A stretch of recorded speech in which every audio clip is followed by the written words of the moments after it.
the leadership style of Frankie Williams? A little different, maybe a little more vocal than a lot of other guys on the team, just from what we see. Kind of how do you describe him as a leader? I'm glad he does it. I'm used to seeing vocal leaders. You know, I don't. You know, if you're leading by example, it better be a great example. Like, you know, no gray area, and it better stand out and be consistent. But we need him, his vocal leadership. We need more of it. You know, that's the accountability of football is tremendous, and he's doing everything he can. Obviously excited to get the win on Saturday, but defense gave up 45 points. Coach Hazel said there may have been a chance to slam the door shut a little earlier. No, there was a chance. Yeah. So where do you need to see more production and just finish the dang game? I mean, it's 42-16, and then we do a rotating guy losing his leverage, and pass rush isn't as good. You know, you're supposed to have inside leverage. You keep inside leverage, and if you got outside, you keep it. You know, for 60 minutes, it's, you know, a part-time job. It's full-time. Sorry if this has already been asked, but could you just comment on AB's game a little bit about how he played? Yeah, I mean, he was in the part of being a good DB is being at the right place at the right time, and you know, a lot of man coverage for him, but then also going back and forth between the man and the zone that we do. He did a good job of that, and then breaking on the ball, and the one he picked down in their end of the field was big, you know, because he made a move to get that ball. The other one he just made a great juggle catch, and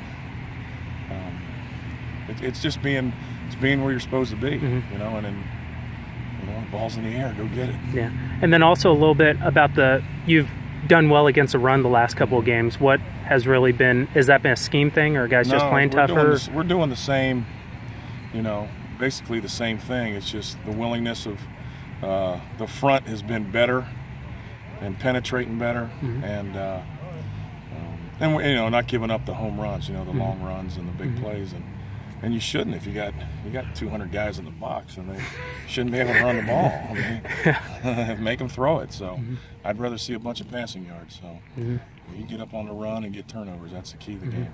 And the guys have mentioned it's been adapting without Jawan on the field, and it looks like it's been going pretty well. Just what is it about the defense that allowed them to adapt? And you talked about just making up that production, not trying to replace the player, but. I think that's what they've done, because, you know, the guys are, you know, there's still the same 10 guys around them, you know, and Jimmy had been playing a lot, but then we're rotating in our nickel package and stuff. So, you know, it comes down, if the front's playing like they should, I mean, you can play some linebacker at times. You know, not a lot, but if the front's playing, then you should be able to. You know, you should be able to get great productivity out of your linebackers, and you know, Danny's making more plays, which we needed, and Andy's done a good job, and then Garrett stepped in. It's a tough spot when you got to step in there with, you know, with everybody looks to the middle.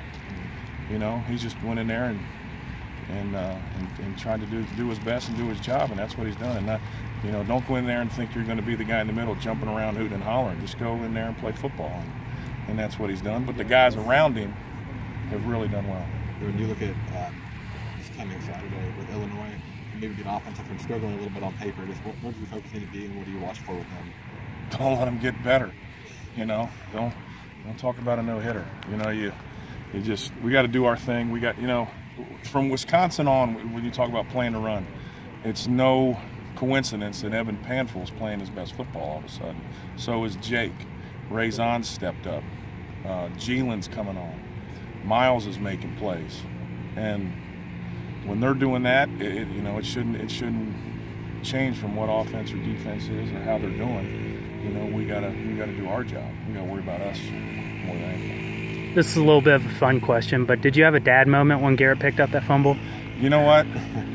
It's probably good that I'm in the box. Yeah, I had a dad moment. I was trying to be cool, you know. I was trying to be like Fonzie and be cool, you know, just sitting there and shaking my head. But I want you to know, underneath believe it or not, I'm so tensed up sitting up there that when that happened and he took off, my right hamstring locked up like the old cramp in bed, because I hit the table and it locked up, and I tried to be cool, but inside I'm going, jumping around. I'm screaming my head off inside, and it was awesome.